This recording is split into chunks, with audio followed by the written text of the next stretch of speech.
Sur Radio Espace et aussi sur Espace TV, Jacques Liwa, on revient sur cette autre actualité. Réclamation citoyenne donc à Taouya. 2 nouvelles victimes tombent. Vous le dites ce matin, Jacques Liwa. Oui, c'est ce qu'on a appris avant-hier. Il y a eu une manifestation là-bas contre le manque d'électricité. Et au cours de la manifestation, il y a un jeune qui, semble-t-il, a reçu une balle.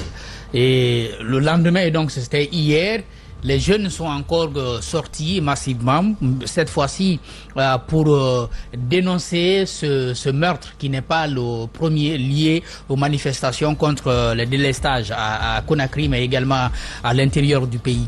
Les informations disaient qu'il y a eu encore des dégâts la journée d'hier. On peut avoir la confirmation bien sûr, puisqu'on m'apprenait qu'il y a eu un autre cas de mort. Il y a eu un autre cas de mort aussi du côté de Ketaya. Donc les mêmes problèmes qu'on dénonce dans la gestion des manifestations publiques, c'est bien les mêmes problèmes qui se répètent. Les agents qui sont déployés sur le terrain manquent parfois ou totalement d'ailleurs de prudence et de professionnalisme dans la gestion des foules, au lieu de maîtriser tout simplement, même si c'est de manière spontanée, les mouvements. Finalement, on en sort avec des blessés et parfois des morts surtout par balle, ce qui continue à questionner bien entendu la responsabilité de ceux qui sont envoyés sur le terrain, mais également de ceux qui les envoient, puisqu'il n'y a pas d'enquête qui est menée derrière pour comprendre qui a une responsabilité directe dans un meurtre qui est commis et qui, par ailleurs, aurait pu être évité puisqu'il s'agit de manifestations non armées et parfois pas violentes. Justement. Et l'enfant qui est tombé, parce que j'ai vu un petit peu, son père était militaire. Militaire du bataillon génie civil, et puis sa maman qui est lieutenant de la douane et au service au port ici. Et ce qui se dit aussi, toutes ces informations s'avèrent, c'est qu'il y a, c'est d'une gravité. Parce qu'on a eu des témoignages, par exemple, à nos micros, et une policière qui porterait un handicap sur son pied, un handicap, je vais dire, qui dit avoir été victime du côté de l'Axe lors d'une manifestation, et qui aurait vu l'enfant et qui a échangé avec l'enfant pour dire que c'est vous qui m'avez fait ça. Ça, ce sont des témoignages qu'on nous fait parvenir, et qui aurait sorti et tiré, l'arme est tirée à bout portant sur un manifestant. Incroyable. Et d'un enfant de 15 ans. Et les jeunes qui ont témoigné, qui disent effectivement, qui ont même donné un nom, qui disent qu'elle s'appellerait une certaine Mabinti. Parce qu'ils l'ont dit, on a écouté ça dans les reportages, et que les jeunes disent pour pouvoir l'identifier et qu'ils la connaissaient. Mais c'est ce qui est sidérant quand même.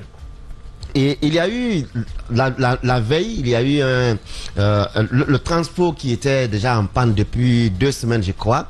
Les jeunes sont sortis, comme cela est ordinaire d'ailleurs à Conakry, quand il y a manque d'électricité. Les jeunes sortent pour manifester. Alors, ils sont sortis pour manifester. Il y a eu cette intervention de la police et de la gendarmerie. Et la manifestation s'est poursuivie jusqu'au lendemain, qui était hier.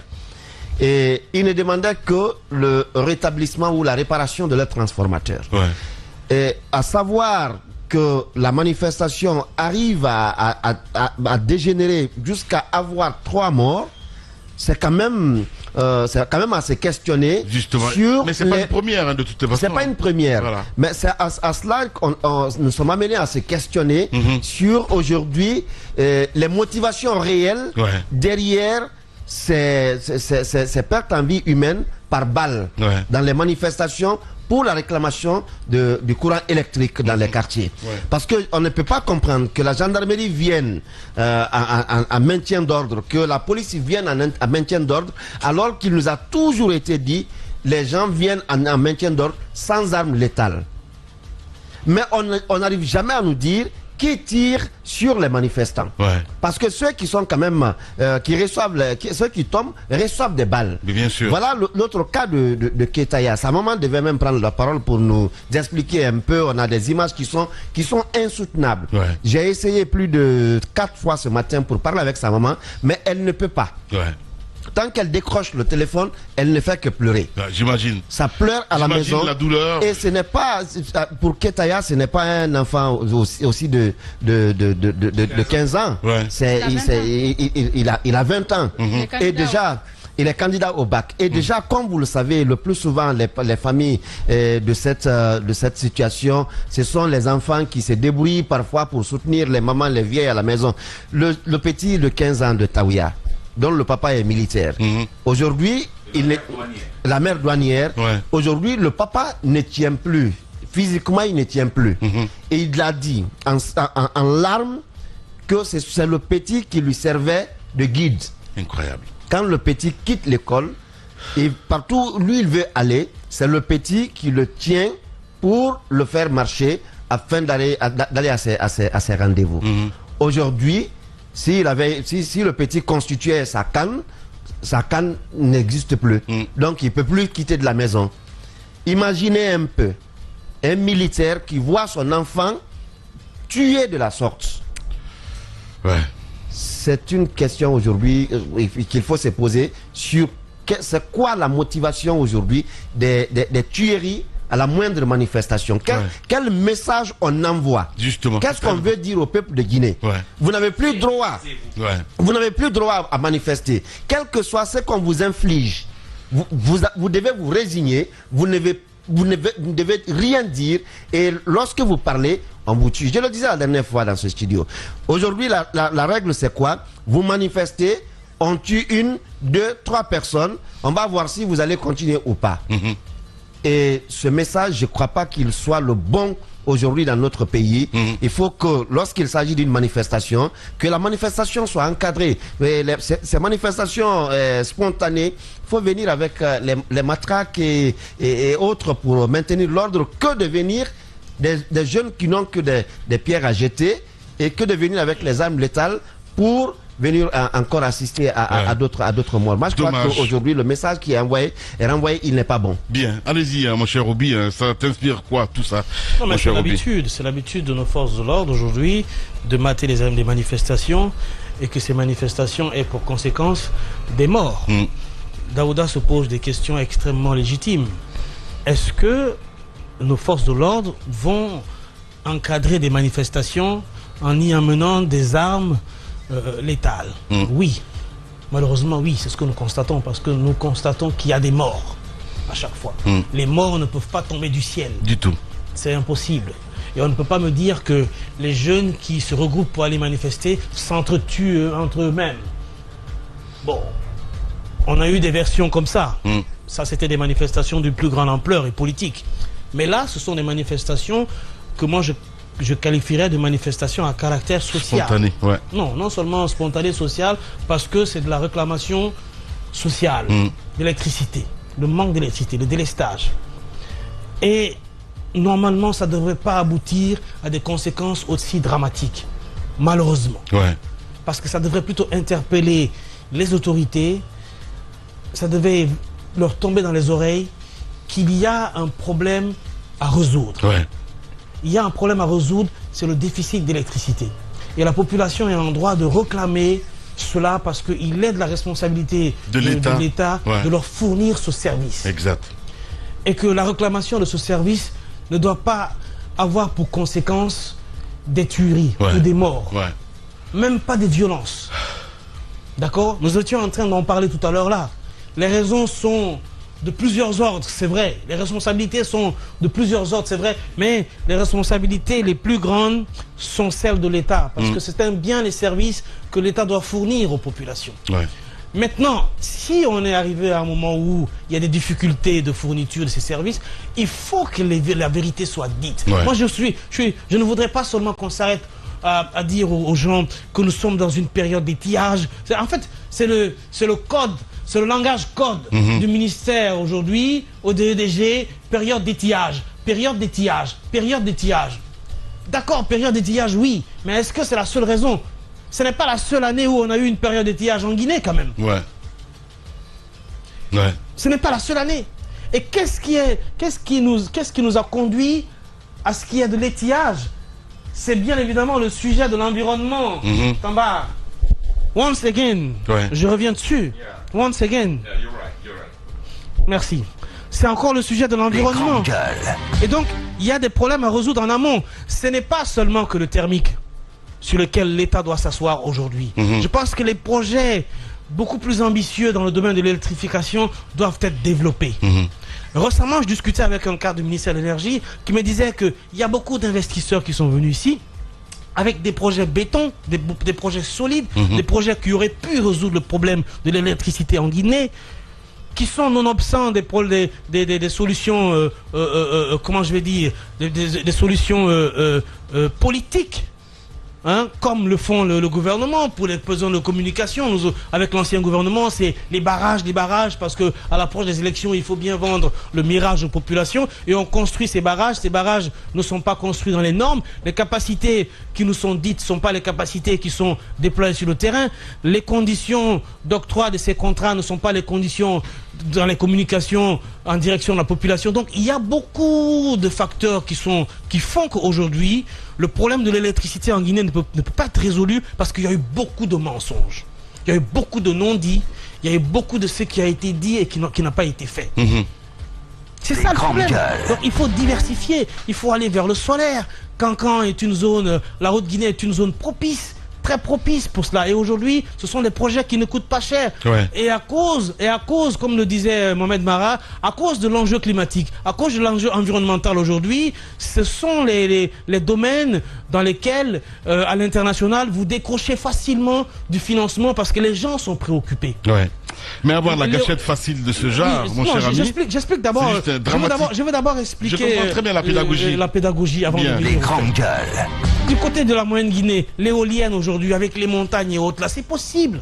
C'est possible. Sortons d'une communication carré, d'une communication têtue en direction des populations en disant que oui, le thermique, les barrages, etc. On sait très bien que ce n'est pas la solution. Et tant que la solution n'est pas trouvée, les populations seront en droit de demander. Surtout qu'on ne peut pas identifier, en fait, je ne vais pas dire c'est quoi aujourd'hui. On a vu, je le disais tantôt hier soir, ce qui s'est passé du côté de Ouandara, ce policier ou ce gendarme qui avait tiré à l'époque. Vous vous souvenez? S'il y a un acte quand même que Charles avait posé à l'époque, c'était évidemment de juger ce gendarme. Du côté de Coloma. Coloma ou Ouandara, je ne sais plus. Vous voyez, Amdallah, voilà. Je pense qu'il faut en venir à ce niveau-là aujourd'hui. Punir. J'étais écouté rappeler ce cas, mais le jeune vous a posé la question de savoir ça aboutit à quoi. Parce qu'aujourd'hui, certes, le procès, il est allé jusqu'à un niveau. Après, la condamnation, il y a une condamnation. Justement. Mais après, parce qu'avoir la gâchette facile comme ça, surtout des enfants de 15 ans. Après, il y a eu d'autres accusations. Il y a eu d'autres accusations qui ont été portées contre d'autres policiers ou gendarmes. Mais après, ça ne s'est limité à ce qu'on nous a jeté à la figure comme bon exemple qu'on cite aujourd'hui. Mais après, depuis le 5 septembre jusqu'aujourd'hui. Quand je reviens là-dessus, parce que personne ne pouvait croire que ça pouvait se passer. Tu es d'accord avec moi? Oui, voilà. Mais ça n'a été... Ce policier qui a tué cet enfant-là du côté de Taouya, ça n'a été que ça. On peut bien l'identifier. Ça n'a été que ça. Ça n'a été que ça, parce qu'aujourd'hui, on a plus de 30 morts. Depuis le 5 septembre, dans les manifestations de réclamation, dans les manifestations, aujourd'hui, on a plus de 30 morts, de ce qu'on nous dénomme. Mais aujourd'hui, c'est le seul cas qu'on peut citer en exemple, en bon. Mais après tout, les autres, on en est où avec? Justement, très bonne question. Voilà, Moussa Yoro, ça vous inspire quoi tout ça? Parce que hier, on a écouté le témoignage de cette dame, complètement, voilà, je veux dire meurtrie. C'est comme ça de le dire. Allez-y, madame, vous allez appuyer le micro, voilà. Voilà. Voilà. En fait, j'ai écouté cette dame, cette mère de famille qui pleurait la mort de son fils, Moussa Souma, 15 ans. Que ce soit Moussa Souma du côté de Taouya ou Ibrahima Sori Ba du côté de Kagelen, dont j'ai parlé avec la maman ce matin, une maman inconsolable. Je l'ai appelée en venant. J'ai vu qu'elle ne pouvait pas parler. Arrivée à la radio, je l'ai appelée. C'était la même chose. À la pause, tout de suite, je l'ai appelée pour voir. Il a fallu qu'elle donne le téléphone à quelqu'un. Et puis d'autres personnes qui sont dans les parages, des voisins qui ont expliqué les circonstances dans lesquelles hier nuit, aux environs de 20 h, il a reçu la balle en pleine tête. En fait, la balle en pleine tête, on le voyait dans les films, des balles dans la tête. On voyait ça dans les films quand on regardait ici. Mais en Guinée aussi, c'est possible. Et ça se fait de façon récurrente ces derniers temps. Des balles en pleine tête. Ça peut ne pas être à bout portant, mais des balles en pleine tête, on le voit de façon récurrente. Je me rappelle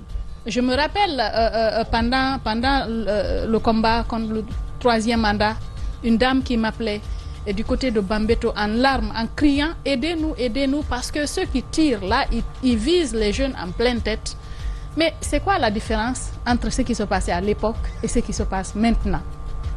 Parce que ces jeunes qui sortent là, ils veulent... Est-ce que les réclamations sont légitimes? Les autorités ont-elles obligation de donner... C'est élémentaire. On dit les services sociaux de base, eau, électricité, soins de santé, c'est élémentaire. C'est la moindre des choses que vous devez donner à vos populations. N'est-ce pas? Vous êtes là, c'est un contrat, c'est le contrat social. Social, oui, c'est bien dit. Vous êtes là-bas, vous devez faire en sorte que les populations ont des obligations aussi. Les citoyens ont des droits, ont des devoirs par rapport à leur État. Mais vous, qu'est-ce que vous faites? Quand vous ne le faites pas, on se tait un jour, 2 jours, on n'a pas le courant. Après, parce qu'à Taouya, par exemple, on parle d'un transport qui serait en panne. Les gens ont attendu. Finalement, ils ont cotisé pour pouvoir réclamer. Ils sont mobilisés pour aller devant l'agence de DG pour protester. À leur retour, ils rencontrent les forces de défense et de sécurité. Vous voyez des enfants. Un enfant, parce que quand vous voyez quelqu'un qui est âgé de 15 ans, vous savez qu'il a 15 ans.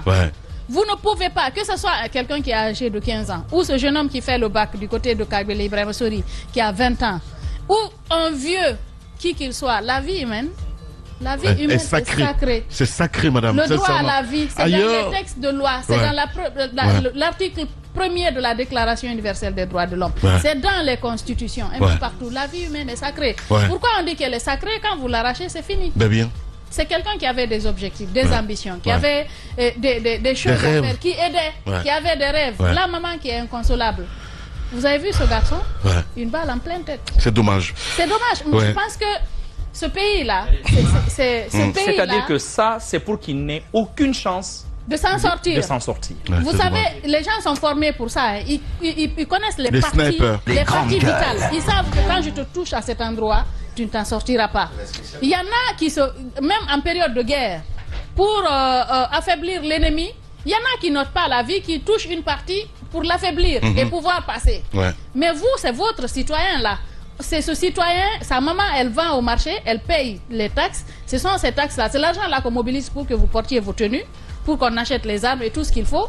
Vous lui ôtez la vie banalement. Vous avez parlé du premier cas de mort, le jeune qui a été tué à Amdallah. Il y a eu procès, il y a eu condamnation. Mais après, il y a eu plusieurs autres morts. Bien sûr. Que s'est-il passé réellement? Que fait-on? Il n'y a aucune différence entre, je veux dire, les cas de mort sous Alpha Condé et les cas de mort, les multitudes de cas de mort depuis que le CNRD est là. Le CNRD qui nous a vendu le rêve, l'illusion selon laquelle il y a eu trop d'injustice. On est venu pour faire en sorte que les choses marchent. Où est la différence?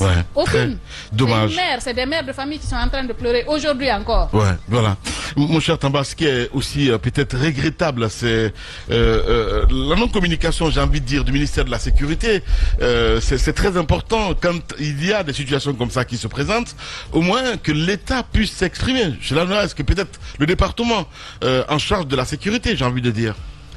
Lamine, il y a une forte cohérence entre les cas de mort et le silence de l'État. Une forte cohérence.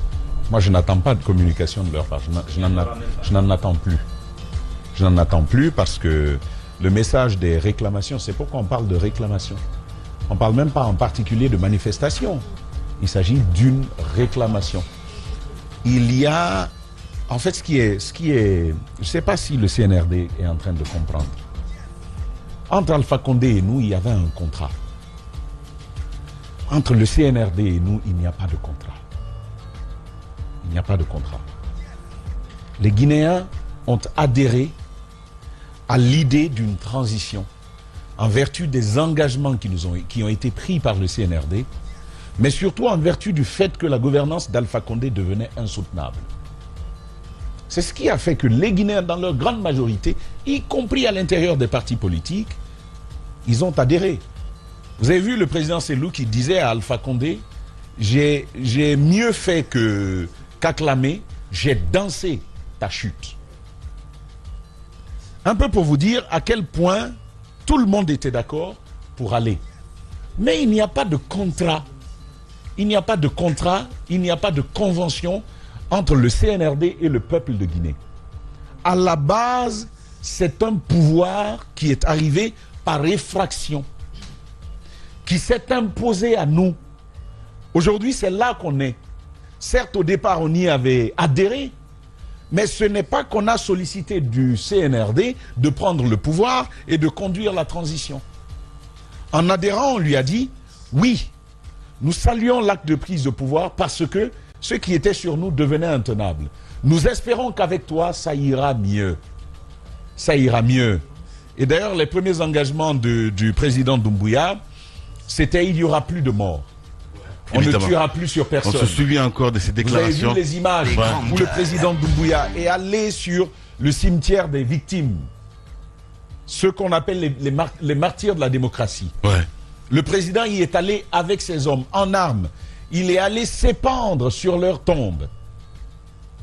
Avec le fort message que votre peine a été et nous est insoutenable, votre sacrifice ne sera pas inutile. C'était le message qu'il avait véhiculé à l'époque. Et combien nous avons salué ces actes. Donc je rappelle que contrairement à un pouvoir qui est issu des urnes, un pouvoir issu des armes est un pouvoir, tolérer l'expression, c'est un pouvoir effractionnaire. Les grandes gueules. C'est un pouvoir qui s'impose. Et donc légitimement qui ne devrait pas nous... Voilà, légitimement c'est pas un pouvoir qui devrait s'imposer à nous. Bon, maintenant voici ce qui se passe quand on parle de réclamation. En fait, le Guinéen dit, il n'y a pas d'eau, il n'y a pas d'électricité. Donnez-nous l'électricité par ces temps de chaleur. Et comment on lui répond? Avec des armes. Ce qui se passe à l'Hérault, comme on l'a vu hier, c'est la même situation. Ouais. Là-bas, le Guinéen dit... Malheureusement, nous ne pouvons pas diffuser les images. Non, les images... Le réalisateur, quand il a vu les images, vous avez vu son commentaire, il était tellement choqué, il dit, je ne peux pas illustrer avec ça. Les images il n'y a aucun moyen de les flouter. Il n'y a pas de moyen. Voilà. Il n'y a pas de moyen. Et ça, c'est pas simplement les tirs. Ouais. C'est des gens même qu'on attrape et on les passe à tabac d'une manière tellement sauvage. Vous voyez leur peau... On dirait que il y a des zébrures et carrément, on dirait que c'est une charrue qui est passée sur leur corps. Oui, il y a un, c'est carrément une charrue. Hein. C'est comme une machine à broyer qu'on lui a mis sur les jambes. Vous voyez les images, c'est impossible de les diffuser. Et donc, vous vous retrouvez dans cette situation, on dit, et à l'Hérault, l'eau là n'est plus bonne à la consommation, elle est polluée. Quand on la boit, on va tomber malade. Aidez-nous. À l'Hérault, on dit, il n'y a même pas de système de voie, alors qu'il y a beaucoup de richesses qui sortent de nos terres, alors que nous avons été délogés de nos terres. Quelle réponse on leur donne? On les saisit, on les passe à tabac. Le monsieur dont parle Mohamed Mara, au-delà des tabacs, il y a une volonté manifeste de le déshonorer, parce qu'on lui ôte ses habits, le pantalon, on le frappe, mais nu. Déchire. On lui déchire le fait ça. Ce qui se passe avec les victimes, on a vu cette dame, et elle dit... Moi, une femme en tenue, on tue mon fils par balle. Le père est militaire, elle-même est douanière, et elle n'arrive pas à se taire, elle n'arrive pas à calmer ses larmes. La dame, la maman du garçon qui devait passer, donc de Kalbele Ibrahima Sori, je l'ai appelée ce matin. J'ai dit, bonjour madame. Elle n'arrive pas, bon, elle ne m'a pas parlé en français, elle n'arrive pas à me parler en français, mais elle n'arrive tout simplement pas. Et elle comprend que c'est de espace, elle se met à pleurer. Je demande à Diadia de faire l'effort et à Daouda de faire l'effort de lui parler. Le retour, le voici. Elle n'arrive même pas à dire un mot, elle ne fait que pleurer. Ça, ce ne sont pas les engagements qui ont été pris le 5 septembre. Ce ne sont pas les engagements des discours qui nous ont été tenus. Et quand on dit ça, on nous traite de rebelles, de gens qui appellent au soulèvement. La HAC elle-même, elle se braque à ce moment, se hérisse le tympan pour trouver, pour déceler la moindre faille dans ce que nous disons, pour s'abattre sur nous comme une foudre. Comme on l'a fait de Babila. Babila dont le seul crime a été de poser des questions légitimes sur une forfaiture de passation de marché. plutôt que de questionner ceux-là qui pillent nos ressources de cette façon, on dit, toi qui veux de la justice, tu vas voir. Bien. Et on le prend, on le muselle pour 6 mois. Et on fermé pour 6 mois. L'organe pour 6 mois. Pour avoir posé des questions. Pour avoir dit, est-ce que c'est régulier? Pour avoir dit, comment ça s'est passé? Il n'a rien affirmé encore. On dit, lui, il ne faut pas le laisser affirmer. S'il parle, c'est pas bon. Bien. Il va accuser quelqu'un et ce serait pas bon. Baillonnons-le. L'AHAC nous a fait ça. Et donc aujourd'hui, on dépasse ce seuil-là. La vie humaine, rien que pour une manifestation, quelqu'un dit « j'ai faim ». C'est comme quand ton enfant te dit « j'ai faim, j'ai envie de manger ». Et parce qu'il a dit ça, tu le gifles, tu l'enfermes et tu lui dis « bon, tu vas passer une semaine enfermé ». Bien. C'est ce qui est en train de se passer avec ce régime qu'on n'a pas demandé. Ce régime qu'on n'a pas demandé. Ça, c'est important quand même de le dire. Bien. Si on n'entend pas ça... On n'a pas demandé, on n'a pas élu. On a un sérieux problème. On les a pas élus. C'est pourquoi je dis qu'il n'y a pas de contrat entre nous. Le contrat dont Montesquieu parle quelque part, c'est un contrat souverainement voulu. Bien. On l'a négocié, on a convenu d'accord parti, et c'est eux là qui nous conduisent. Donc je veux quand même rappeler au CNRD, pour terminer là-dessus, il faudrait qu'il y ait cette humilité qui reste pour se souvenir de ce premier élément que j'ai dit. Des pouvoirs qu'on a élus, nous les avons élus et nous les acceptons sur la base d'un contrat. Mais des pouvoirs qu'on n'a pas demandés, qui se sont imposés à nous, il n'y a pas de contrat entre eux et nous. Il faut donc beaucoup d'humilité pour entendre les cris de la population, pour s'efforcer de les entendre, pour s'efforcer d'y remédier. Merci beaucoup. Et quand on ne peut pas, on explique pourquoi on ne peut pas. Justement. C'est pas en allant avec des armes et en tuant des gens qu'on va faire mieux. C'est pourquoi j'ai dit, ce contre quoi le CNRD s'est levé, ce pourquoi le CNRD a été créé, c'est exactement ce qui est en train de se produire aujourd'hui, et en pire. Et en pire. Et j'aurais tellement aimé que le président de la République qui nous écoute entende précisément le sens de ce qu'on dit ce matin. Pour lui dire, c'est maintenant qu'il faut se réveiller et savoir que ce n'est pas normal ce qui est en train de se passer. Avec tout l'amour qu'on peut avoir pour lui, il faut quand même qu'il entende la vérité. La vérité, c'est que ça ne va pas. Ça ne va pas. Les gens ne mangent pas à leur faim. Les gens ont besoin d'électricité. Les gens ont besoin d'eau. Les gens ont besoin de considération. Et je termine en disant que, Lamine, j'ai passé 2 mois à Istanbul. Le jour où j'arrivais à l'aéroport, l'avion était totalement plein. Quand on est descendu, des gens commencent à me saluer. Bonjour, monsieur Tamba. Bonjour, monsieur Tamba. Bonjour. Je me retourne, je les vois. C'est des dizaines, je n'exagère pas, hein. C'est des dizaines de jeunes qui sont sortis de notre vol, de notre avion, et qui me disent, j'ai dit, comment allez-vous vous habitez ici? Parce que j'aime poser ce type de questions. Ouais. Vous étudiez ici, tout ça, pour en savoir davantage. Ils disent non, et on est en train d'aller. J'ai dit, mais partir où? Ils disent, là où tu sais. Nicaragua. Du Nicaragua. Ouais. Imaginez combien de vols quittent la Guinée, qui passent par la Turquie pour sortir du territoire. Président, ça, là, on vous le dit, c'est une réalité. Ça ne va pas. Entendez ça. Mais derrière, il y a la symphonie du mal. La symphonie du mal qui obstrue les oreilles du président. La symphonie du mal qui lui dit, n'écoute pas. C'est faux. N'écoute pas. C'est un problème d'intérêt. N'écoute pas. Gardez ces intérêts pour vous. Yandi, gardez ça pour vous, mais aidez le Guinéen à bénéficier ce qu'il doit bénéficier, ce qu'il doit légitimement avoir en tant que citoyen de ce pays. Quand on dit ça, c'est à la fin, tu ne sais même pas t'arrêter. Tu ne sais même pas t'arrêter, tellement il y a un décalage. Il y a une antinomie, une contradiction entre ce qui nous a été dit le 5 septembre. Les premiers gestes qui ont été priés, qui ont été loués par tout le monde. La CRIEF est arrivé. Le président de la République qui veut resserrer le train de l'État, qui veut être sur le social, qui devient un président sensible, qui pleure avec le Guinéen. Vous avez vu le cas de l'Ukraine, les Guinéens de l'Ukraine. Comment vous voyez un président lui-même qui vient embrasser son peuple, qui les reçoit? Où est passé Doumbouya? Où est passé notre président? Où il est passé? Dernièrement, je l'ai vu à Dakar, avec son compagnon d'armes. Il s'est mis à genoux pour l'autre. Et j'ai dit, mais comment tu peux être aussi humain, aussi bon, pour quelqu'un qui est étranger au pays. Alors que dans ton propre pays, on tue des gens. Et aujourd'hui, tu ne peux même pas sortir. Alors qu'hier, tu pouvais venir prendre ton petit lafidi avec chaque Guinéen. Ça, c'était possible. Qu'est-ce qu'on en a fait de ce président qui écoutait tout le monde? Lamine, le président de la République, moi, je l'ai rencontré. Plusieurs fois. J'ai jamais parlé de ça. Mais voici un homme que c'est le président de la République, mais tu pouvais l'interrompre dans son discours. Humble, à l'écoute de tout le monde. Tu pouvais lui dire comment procéder. Voici le président que nous avions. C'est pourquoi je parle des sirènes, de la symphonie du mal. Qu'est-ce qui s'est entre-temps passé pour que ce ne soit plus ce monsieur-là, bon, et qui avait une âme qui souffrait pour nous. Mais aujourd'hui, qui est devenu totalement insensible.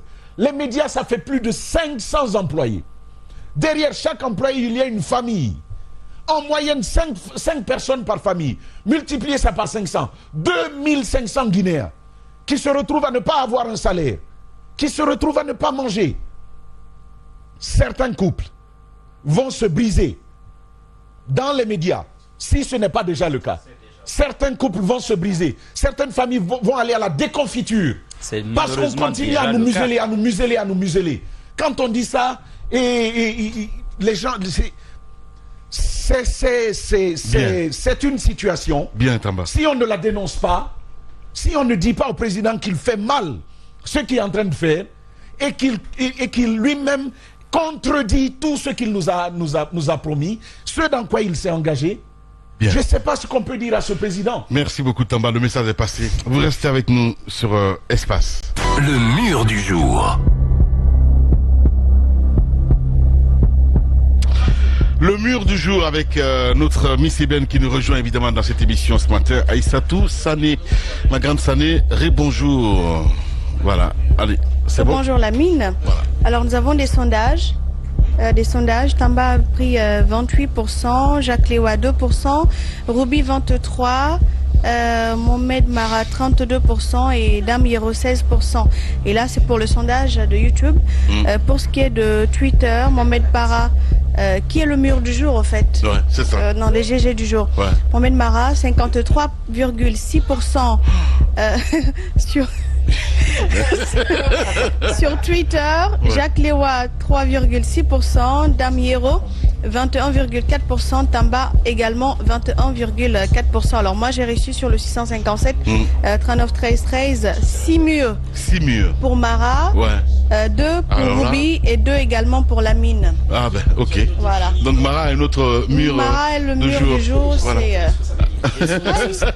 Après 2 ans, il dit la même chose. Son immeuble est à quel niveau, Mara? Bientôt fini. Non, mais... T'es sonné? Non, ça n'a rien à voir. Je suis plutôt sonné par l'élément sur l'héros. Je prie Dieu que le président tombe là-dessus. Ah, oui. Qu'il arrête de prendre simplement les bouts d'audio et de vidéos qu'on lui envoie. Ouais. Il est guinéen. Que lui-même prenne parfois le temps d'écouter les médias, même si il cherche à les effacer. Il est important que le chef sache ce qui se dit dans les cases de son village. Le bon chef de village sait ce qui se dit la nuit dans les cases de son village. Là, tu ne fais pas qu'endeuiller les hommes, tu ne fais pas qu'humilier les hommes, tu es en train d'endeuiller les mères, les femmes dans ton pays. Finalement, il y a qui? Qu'est-ce qui reste? Bien. Kulundomba Fossi. Abrace Kinyama. Kulumba Fossi. Abrace Kinyama. Kulumbra Oula Folakosi, président. Bien. Mohamed, le message est passé. Mohamed Mara. Allez, prenez soin de vous, mesdames et messieurs. À 15h, Kernoma Duba vous attend là avec toute l'équipe. Grand merci à tous nos techniciens du jour. Mohamed Diaby à la réalisation ici à la radio. À Alassane Diallo, Papoutou, l'homme de nuit. Ils étaient là également, les frères Sidibé. Et puis Mafata Sano, notre guerrière. À 15h, Madou vous attend. Et puis nous on se retrouve ce soir à 19h avec le même plaisir. Prenez soin de vous. À demain.